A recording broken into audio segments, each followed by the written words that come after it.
Welcome friends. आप सभी का स्वागत है JavaScript tutorial basic to advance series में।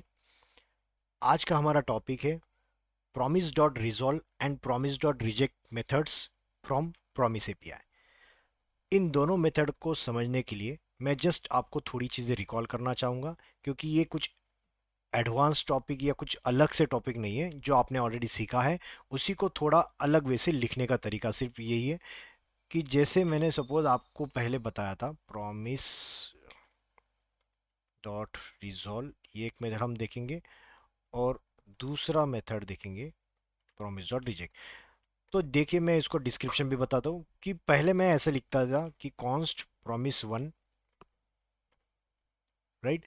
और इसको लिखते वक्त मैं ऐसे लिख देता था new promise in bracket resolve reject, और यहाँ पे रिजॉल्व जो भी करना है वो ऐसे कर देता था, राइट। तो इसको लिखने के लिए आपको क्या करना पड़ता था हमेशा कि आप एक कंस्ट्रक्टर के थ्रू एक लेते थे कॉल बैक फंक्शन, और जिसके अंदर आप दो पैरामीटर लेते थे, रिजॉल्व या रिजेक्ट। फिर जाकर आप इसके अंदर कोई कंडीशन सपोज चेक कर रहे हो, suppose I am just giving कि ये अगर ट्रू है तो रिजॉल्व कर दो, एल्स है तो रिजेक्ट कर दो।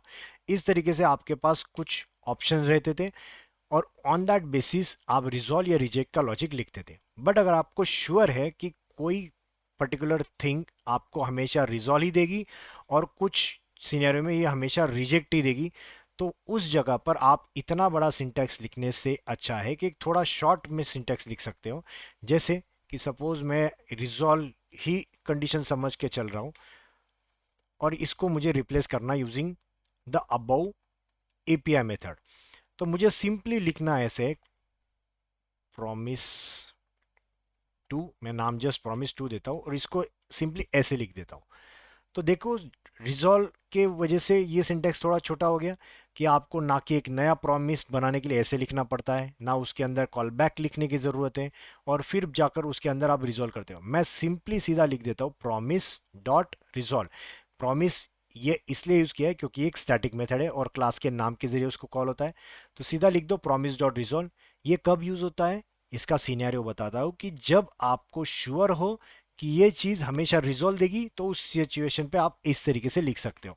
दोनों को लिखने का तरीका सेम ही है। जैसे देखो, मैंने पहले ऐसे ही लिखता था promise one dot then end result में इस तरीके से लिखता था। सेम मुझे यहाँ पे भी वैसे ही लिखना है regarding the promise two, right. तो ये दोनों में कुछ डिफरेंस नहीं है, दोनों सेम है, जस्ट राइटिंग का सिंटैक्स अलग है। कि आप इंस्टेड ऑफ क्रिएटिंग रिजॉल्व और reject promise by using constructor, मैंने सीधा लिख दिया प्रॉमिस डॉट रिजॉल्व। अगर ये चीज़ आपको कंफर्म है कि ये रिजॉल्व ही भेजेगा, कोई कंडीशनल बेस नहीं है। अगर आप कंडीशनल बेस भी लगाना चाहते हो तो भी लिख सकते हो, ऐसा कुछ नहीं है। कि जैसे मैंने suppose let a equals to 10 कर दिया, और यहाँ पे लिख देता हूँ if a equals to 10 question mark, तो ये रिजॉल्व कर दो। अगर सेम चीज आपको रिजेक्ट के लिए लिखनी है तो मैं क्या करूंगा, प्रॉमिस डॉट रिजेक्ट और रिजेक्टेड कर दूंगा। और फिर यहाँ पे क्या करना पड़ेगा मुझे, वहां यहाँ पे मुझे कैच लिखना पड़ेगा, राइट। तो देखिए, मैं जैसे रिजॉल्व कर देता हूँ तो दोनों रिजॉल्व आ रहे हैं। मैं फिलहाल ऊपर वाले को कमेंट कर देता हूँ क्योंकि मुझे जरूरत तो नीचे वाले की है। अगर ये कंडीशन सेटिस्फाइड हो रही है तो टर्नरी ऑपरेटर मैंने लगाया। अगर ये कंडीशन सेटिस्फाइड है तो ये ब्लॉक एग्जीक्यूट होगा। अगर ये कंडीशन गलत होती है, मतलब फॉल्स होती है, तो ये ब्लॉक होगा। तो देखो, जैसे मैंने इसकी वैल्यू आपको अभी 11 कर दी, जो कि यहाँ पर मैच नहीं हो रही है। मैच ना होने की वजह से कहा जाएगा एल्स पार्ट में जाएगा, मतलब ये रिजेक्टेड हो जाएगा। देखो रिस्पॉन्स में क्या मिल रहा है आपको, रिजेक्टेड मिल रहा है। तो इस तरीके से आपको कंफर्मेशन जब पता हो कि आपको प्रॉमिस रिजॉल्व ही करना है या प्रॉमिस रिजेक्ट ही करना है, तो आप इस बड़े सिंटैक्स से थोड़ा बच सकते हो, और सिंपली आप लिख सकते हो प्रॉमिस डॉट रिजॉल्व या फिर सीधा प्रॉमिस डॉट रिजेक्ट। तो ये था आपका fifth and sixth promise API method, कि जिसके जरिए आप रिजॉल्व या रिजेक्ट कर सकते हो। अगर आपको ये वीडियो पसंद आता है तो प्लीज़ लाइक सब्सक्राइब और शेयर ज़रूर कीजिए, जिससे आपको बेनिफिट हो सकता है।